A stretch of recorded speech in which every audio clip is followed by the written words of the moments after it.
Hey everyone, welcome back to our channel. If you're new here, please subscribe. I'd really love that. If you're returning, how you doing? What we're going to be talking about today is something that I think we can all relate to. Who here has worked in the food industry or in retail? Raise your hand. Right? So, you know, I think we can all relate to this story that I'm about to talk about.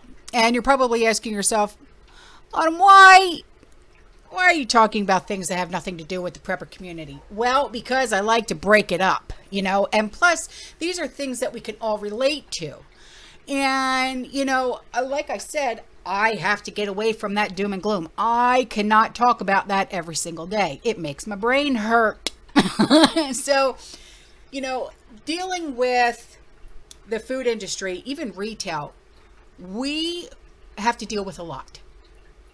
We've dealt with the nasty. We've dealt with the incorrigible. We've dealt with a lot of people, especially like, you know, fast food workers who routinely face abusive customers.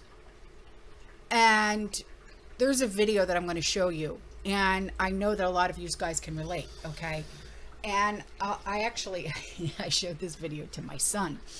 Because before he went into the Marines, he worked at Dunkin' Donuts.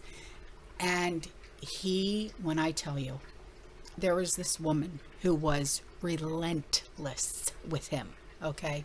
Relentless. She was like a stalker, okay? She referred to my son as the Prince Harry of Dunkin' Donuts. Does he resemble Prince Harry? A little bit, yeah. Why? Because he's got red hair. All right. But he's a good-looking guy, my son. I'm not going to, you know, debate that. But he was stalked by this woman, and it was so bad that she would send him gifts to Dunkin' Donuts. And she had to be trespassed. So he stopped working at Dunkin' and he went and got a job at Taco Bell. Well, she found out. And she followed him there.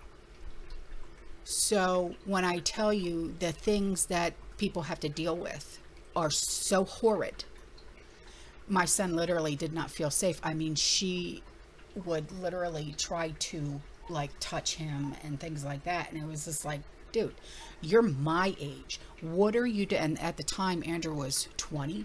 I'm like, what are you doing? Leave him alone, you know? So here is a video of workers sharing their worst customer stories. And please feel free to share your worst customer stories in the comment section.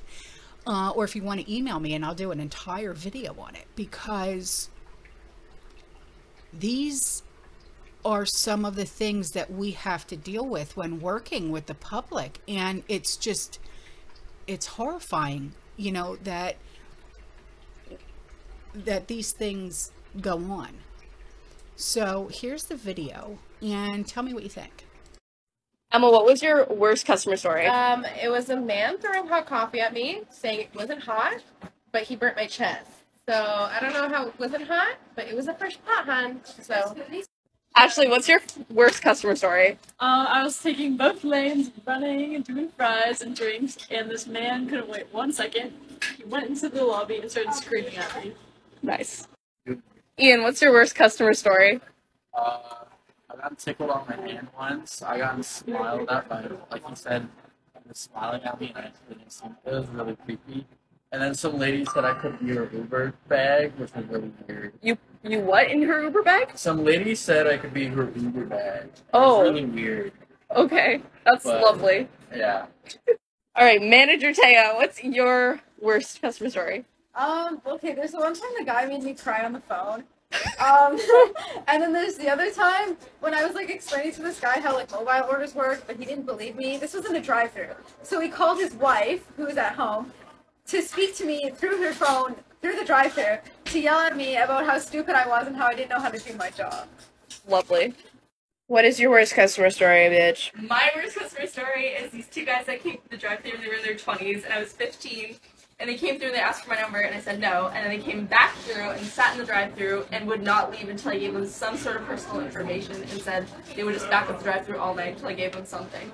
As you should. Now, I know that, you know, and I'm going to say this, okay? The customer is not always right, right? You know, that saying in retail, the customer is always right. No, I'm sorry, but no. Okay, some people, and I know there are a lot out there. Some people are literally looking for that next lawsuit. They're looking for that next settlement, that next payout. And, I mean, my husband, like I'll never forget when I was pregnant with Andrew. I was a gymnastics teacher. And my husband, he was working at Walmart. He was a manager at Walmart. And he would tell me stories. And I'm thinking, my God.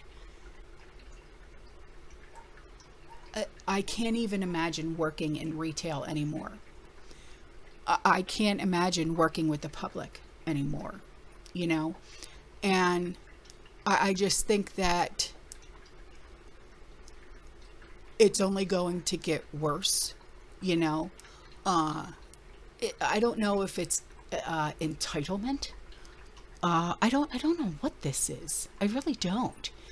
When I go out, and I know a lot of you too, because you've told me, when you go out, you go in, you get what you need, and you go out. You don't have the time or even the patience to even be like nitpicky and you know, you don't do that, you know. So please tell me, who are these people that literally make it their day to get up and go, who am I going to annoy today? And it's like, seriously, man? Do you have nothing better to do with your time than to make someone else's day worse? You know, my mama would always say, you never know what someone is going through in their life. And then you have someone else come along and it makes their day even worse. You know, you don't know if someone just lost a loved one. You don't know if someone's going through a bad divorce or a bad breakup. You don't know what they're going through. So always be kind to everyone, everywhere. Don't be nasty. Don't be mean. Just put a smile on. If you can make at least one person laugh every single day, you've done your job.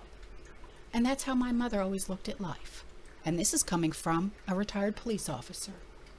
So, you know, that's just how I look at life now. And if a retired police officer, my mother, can say something like that, I'm going to live by those words. As long as you can make someone laugh every single day, you've done your job. And that's how I live my life. So, all right, guys, I'm out of here. I'll see you in the next one, okay? You stay safe, you stay positive, you keep prepping. And as always, fear less. Ciao.